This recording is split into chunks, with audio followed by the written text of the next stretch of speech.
some breaking updates. We're picking up top of this edition of news. The details of the decisions taken post the Prime Minister review meeting with the NDMA over preparedness for Cyclone Amphan.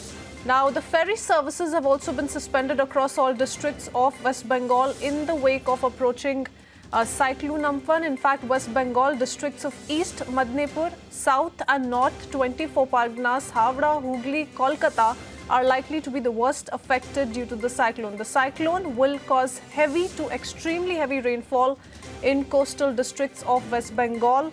And keeping in mind the same, now ferry services stand suspended across all districts of West Bengal in the wake of the approaching Cyclone Amphan. Now, my colleague Suryagini joining us with more details. Suryagini, the Prime Minister holding a review meeting with the NDMA officials. Ferry services stand suspended as of now in West Bengal. More details, please.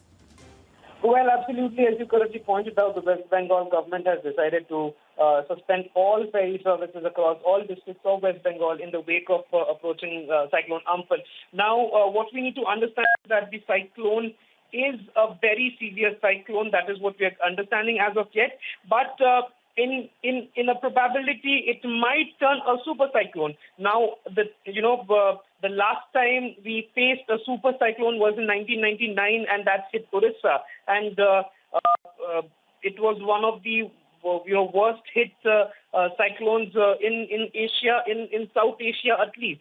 Now, if it turns out to be a super cyclone, then the impact will be pretty massive, not only in Bengal but also in adjoining areas of Orissa and Bangladesh as well. If I speak of West Bengal as of yet, districts of East Midnapur, South and North 24 Parganas, Howrah, Hooghly are to be affected. That is what we are hearing, and Amphan is likely to make a landfall in between East Midnapur's coastal town of Digha and the Hatiara Islands of Bangladesh, somewhere between that. The exact location has not been declassified yet. That is what we are understanding. But the landfall is expected by May 20th evening, and wind speeds will shoot up to 195 to 100 km per hour. Back to you.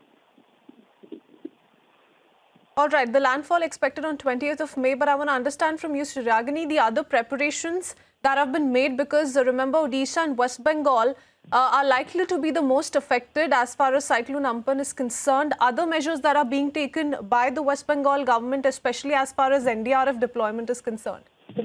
Well, when it comes to NDRF deployment, 17 teams had already been deployed in West Bengal and Orissa as of today morning. 10 for Orissa, 7 for West Bengal. More are likely to be brought down as soon as possible. Now, each NDRF team consists of 45 officers. But what we need to understand is where exactly this particular cyclone is going to make landfall is something that is still speculative. What the Met Department is stating is that it can make a landfall from Digha, that is in East Midnapur, to Hatiara Islands, which is just around the Sundarbans in Bangladesh.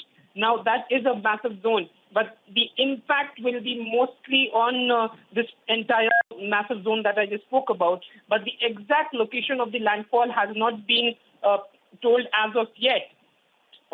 But wherever, the landfall happens, all we can, assume, and in all probability we can assume, is that the impact will be devastating, and maybe that is the reason all coastal towns and areas have been evacuated already. And be it West Bengal or Orissa, they are not taking any chance, because the impact can truly be devastating, and can cause a lot of human casualties.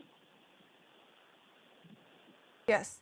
Landfall expected on 20th of May. We're expecting 6 districts to be largely affected in terms of Cyclone Amphan, and the Prime Minister who's chaired this key meeting with the NDMA officials. Suryagini giving us that update. Many thanks. We'll leave it at that, Suryagini.